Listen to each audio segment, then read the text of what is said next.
Lula da Silva vai recorrer para a ONU para tentar ser candidato nas eleições brasileiras. Lula vai pedir a intervenção do Comitê de Direitos Humanos das Nações Unidas e vai avançar com 2 recursos de efeito suspensivo junto do Supremo Tribunal Federal. O Partido dos Trabalhadores mantém para já Lula da Silva como candidato à presidência do Brasil. Lembro que o Tribunal Superior Eleitoral rejeitou no domingo a candidatura do antigo presidente, mas o PT pretende adiar ao máximo a nomeação de Fernando Haddad como candidato presidencial no lugar de Lula. Haddad, o número 2 da lista, esteve ontem reunido na prisão com Luiz Inácio Lula da Silva. Para analisarmos a situação atual do Brasil, também este incêndio que destruiu o Museu Nacional do Rio de Janeiro, temos connosco Fabiano de Abreu, jornalista e escritor brasileiro, que se junta a nós a partir do Rio de Janeiro e numa ligação Skype, e também aqui em estúdio Eduardo Filipe Sama, artista visual e ativista. Obrigado aos dois pela presença. Fabiano de Abreu, começo por si, por esta questão desta tragédia cultural, desde logo para o Brasil. Esta perda deste museu é de alguma forma, como se tem dito, uma tragédia anunciada, olhando à falta de investimento e aos problemas de própria segurança estrutural do edifício? Olá, bom dia. Bom dia. Bom dia. Eu falo bastante com alguns pesquisadores do museu já há muitos anos, pelas questões históricas de filosofia que eu trato com eles, e já fazem muitos anos que estão a reclamar disso, né? Hoje estão vinculando muito o acontecimento com o museu, com a questão política, a questão do governo atual. Mas a gente tem que lembrar que esse problema ele vem acontecendo já desde a gestão Lula, Dilma e agora o Michel Temer. Ou seja, nós estamos falando de vários políticos e de partidos diferentes que não tiveram olhos para aquele museu. E hoje a gente sofre essa perda. Nós da colônia portuguesa, que eu faço parte também, somos portugueses que vivemos aqui no Brasil, lamentamos muito um pedaço de Portugal que nós nos orgulhávamos e foi perdido, né? E perdido junto à obra de Os Lusíadas, de Camões, o manuscrito da Bíblia também, em grego, foi perdido, e essas coisas não tem como recuperar.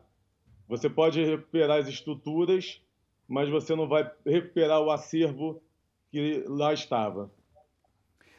Além deste incêndio agora que destruiu este museu, também tivemos recentemente incidentes no Museu da Língua Portuguesa, também na Cinemateca Brasileira. Há, de uma forma geral, um desinvestimento, uma falta de investimento em edifícios importantes para a cultura brasileira e, neste caso, como bem referiu, também para a cultura e para a história portuguesa, no fundo? Sim. Em 78 teve o Museu de Arte Moderna. Sim. Depois tivemos o Auditório Memorial da América Latina, em 2013, Teatro de Cultura Artística, em 1950, o Liceu de Artes e Ofícios de São Paulo, em 2014, Museu de Piranga, em 1895 e o Butantã, em 2010. Ou seja, já é cultural esse desleixo histórico, essa falta de preservação da história, né? Sem contar que você vai ver monumentos antigos no centro da cidade do Rio, de São Paulo, que não têm o cuidado que deveria ter.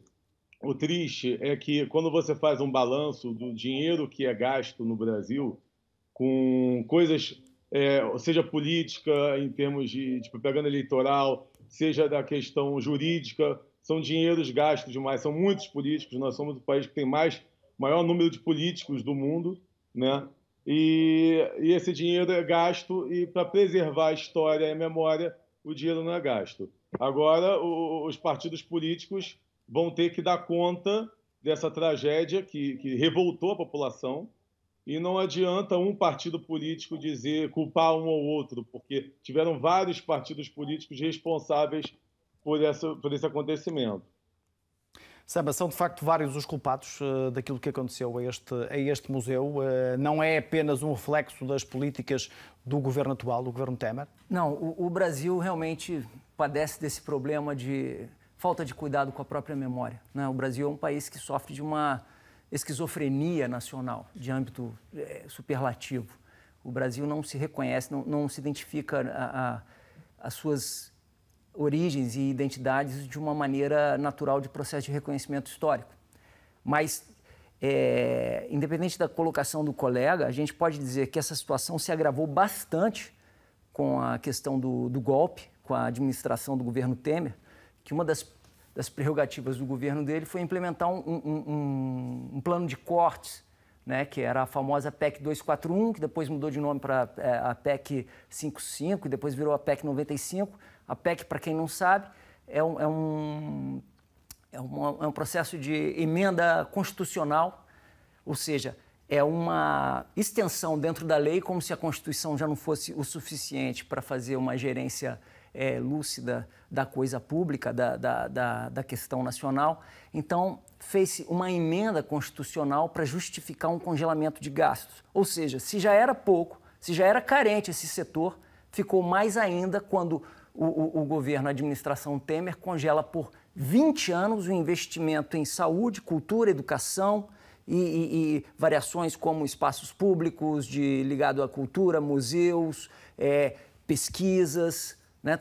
A gente vê muitos brasileiros aqui agora vindo cumprir suas bolsas de universidade, né? Ligados ao Instituto de Pesquisa. Tudo isso vai por terra.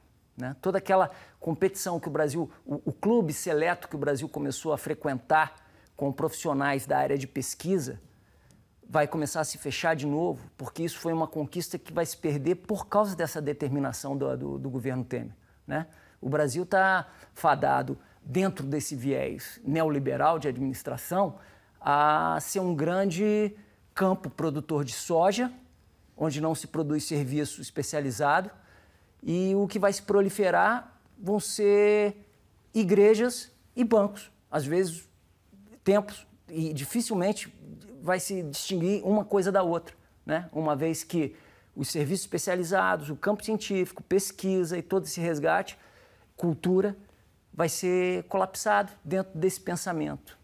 Mas, no entanto, nos últimos anos tivemos um imenso investimento, por exemplo, em estádios, por causa do Campeonato do Mundo, e aí antes da vigência de Temer. Esse também houve um exagero de investimento nessa área e foi completamente descurada a área da cultura? A área da cultura sempre foi negligenciada, né? Ela teve uma... Mas, na sua opinião, piorou desde que Temer chegou Piorou ao poder? muito mais, ficou grave a situação. Porque virou uma política de Estado acabar com a cultura. Né? É uma política da administração do Estado, um combate, um desmonte progressivo da identidade nacional. Seja ela no aspecto de potência industrial, como as questões do petróleo, Eletrobras, indústria de aeronáutica, entre outros, como também do aspecto cultural. É muito simbólico o incêndio do museu, porque os retrocessos que as reformas trabalhistas de Temer estão a fazer deixa muito simbólico o tipo de documento, inclusive, que foi consumido pelas chamas no museu. Né? Lá estava também a cópia da Lei Áurea, da libertação dos escravos de 1888, Sim. assinado pela Princesa Isabel. Uma vez que as novas leis tentam buscar uma compatibilidade com uma vida quase de escravo para o assalariado, que deveria ser chamado de trabalhador na era contemporânea, mas agora está virando um assalariado, deve ser um tipo de fetiche para essa administração. Queimamos a lei que deu a libertação dos escravos. O fóssil mais antigo da América Latina, que atende pelo nome de Luzia, 11 mil anos de idade, se eu não me engano, também foi consumido pelas chamas. Entre outros 20 milhões de itens. São 20 milhões de peças desaparecidas. Fabiano de Abreu, víamos há pouco imagens daquela manifestação junto ao que resta do Museu Nacional. Parece-lhe que este incêndio se pode tornar uma espécie de símbolo para o Brasil atual, que parece muito dividido, muito extremado, e estamos a cerca de um mês das eleições. Até que ponto é que este incêndio se vai tornar num símbolo político do Brasil que sairá do próximo ato eleitoral? Já tornou-se um símbolo político, já estão a usar isso para poder justificar. Mas, como ele disse, eu trabalho há muitos anos com filosofia e me uno a alguns historiadores, inclusive que trabalham lá no museu. Né? E esse problema ele vem acontecendo, sim, há muito tempo. Isso vem desde a era Lula. não tinha Nem antes, o reconhecimento, né? Ou seja, a gente tem que ser imparcial. Eu, por exemplo, não voto aqui, eu voto em Portugal. E eu procuro ser o mais imparcial possível nessa questão política. O que nós temos que saber é que existe não só esse monumento, mas também outros monumentos que a gente tem que preservar. Eu até falei com alguns amigos, eu tenho um livro na Biblioteca Nacional. Será que a Biblioteca Nacional corre riscos e meu livro corre o risco de ser perdido também, né? Então, eu acho que isso que aconteceu tem que ser utilizado como argumento para que possa cuidar de outros patrimônios históricos também. E tentar recuperar o máximo do que foi perdido. Algumas coisas são irreparáveis, né?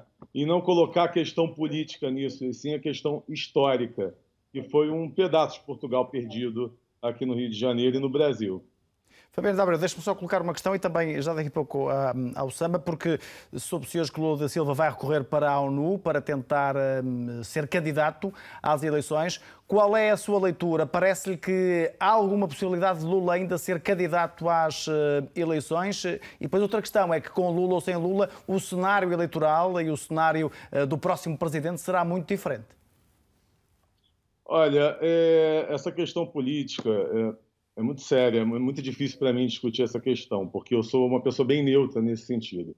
O que eu acho é o seguinte, eu acho que se existe uma lei chamada ficha limpa e o Lula burlar essa lei de ficha limpa para poder conseguir se candidatar, já não tem como acreditar num presidente que possa fazer isso, porque existe uma lei e ela tem que ser cumprida. Ele está preso, condenado em segunda instância, e a lei da ficha limpa impede com que alguém que tem essas acusações possa se eleger. Eu acho que tem que dar o espaço para que outros candidatos possam tentar melhorar, porque a realidade é que nós estamos enfrentando um problema de crise grave, que não é o Temer só o culpado, mas o que vem antes dele, porque isso já começa desde a Dilma, e a Dilma veio depois do Lula. Então é uma questão bem óbvia, é um raciocínio lógico. Se hoje você tem uma crise, e a crise já veio da Dilma, que é do partido do PT, que é do Lula, então isso também veio do Lula, né? Então a gente tem... Hoje o nosso parece maior que o melhor problema... para o Brasil era Lula não ser candidato. Eu acho que o melhor para o Brasil era ele não ser candidato pelo fato de que ele estaria burlando uma lei que é de ficha limpa. Então, a ficha limpa vai perder a credibilidade com isso. Outros, no futuro, usarão isso como argumento para poder tentar se eleger, se candidatar, no caso, né? E pessoas, às vezes, que têm histórico de corrupção. Nós temos que combater a corrupção e qualquer um que tenha feito a corrupção no Brasil.